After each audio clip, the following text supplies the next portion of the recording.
Hello students, welcome to our channel BNC. మనకి ఎప్పుడైనా సరే ఒక అథమెటిక్ ప్రోగ్రెషన్ ఇచ్చి ఫస్ట్ టర్మ్ కానీ కామన్ డిఫరెన్స్ ఫైండ్ అవుట్ చేయమంటే ఎలా చేయాలో ఇప్పుడు చూద్దామండి.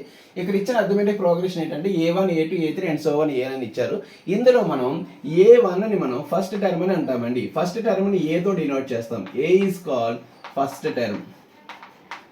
ఇది ఫస్ట్ టర్మ్ అండి. మరి కామన్ డిఫరెన్స్ అంటే ఏంటి? ఆల్రెడీ కామన్ డిఫరెన్స్ నుంచి మనం ప్రీవియస్ పార్ట్లో ఎక్స్ప్లెయిన్ చేశాను. కామన్ డిఫరెన్స్ అంటే ఏంటంటే A2 మైనస్ A1 లేదా A3 minus A2 and so one అండి. కామన్ డిఫరెన్స్ ఫార్ములా అవి. కాకపోతే ఆల్రెడీ అథమెటిక్ ప్రోగ్రెషన్ అని చెప్పి ఇచ్చేసారు కాబట్టి మనం డైరెక్ట్గా A2 మైనస్ A1ని కామన్ డిఫరెన్స్ కింద తీసుకోవచ్చు. అంటే కామన్ డిఫరెన్స్ ఫార్ములా ఏమవుతుందండి? A2 మైనస్ A1 అవుతుంది.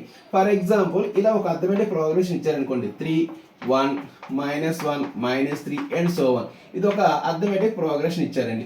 ఇప్పుడు మనకి ఫస్ట్ టర్మ్ అలాగే కామన్ డిఫరెన్స్ ఫైండ్ అవుట్ చేయమని అడుగుతున్నారు. ఫస్ట్ టర్మ్ మనం A తో డినోట్ చేస్తాము. ఇందులో ఫస్ట్ టర్మ్ ఏంటంటే 3. సో A వాల్యూ ఏమవుతుందంటే 3. ఇది ఆన్సర్.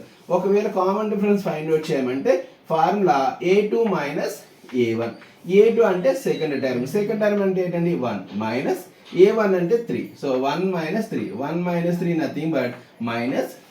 సో ఇలా మనం ఫస్ట్ టర్మ్ అలాగే కామన్ డిఫరెన్స్ అనేది ఫైండ్ అవుట్ చేస్తాము.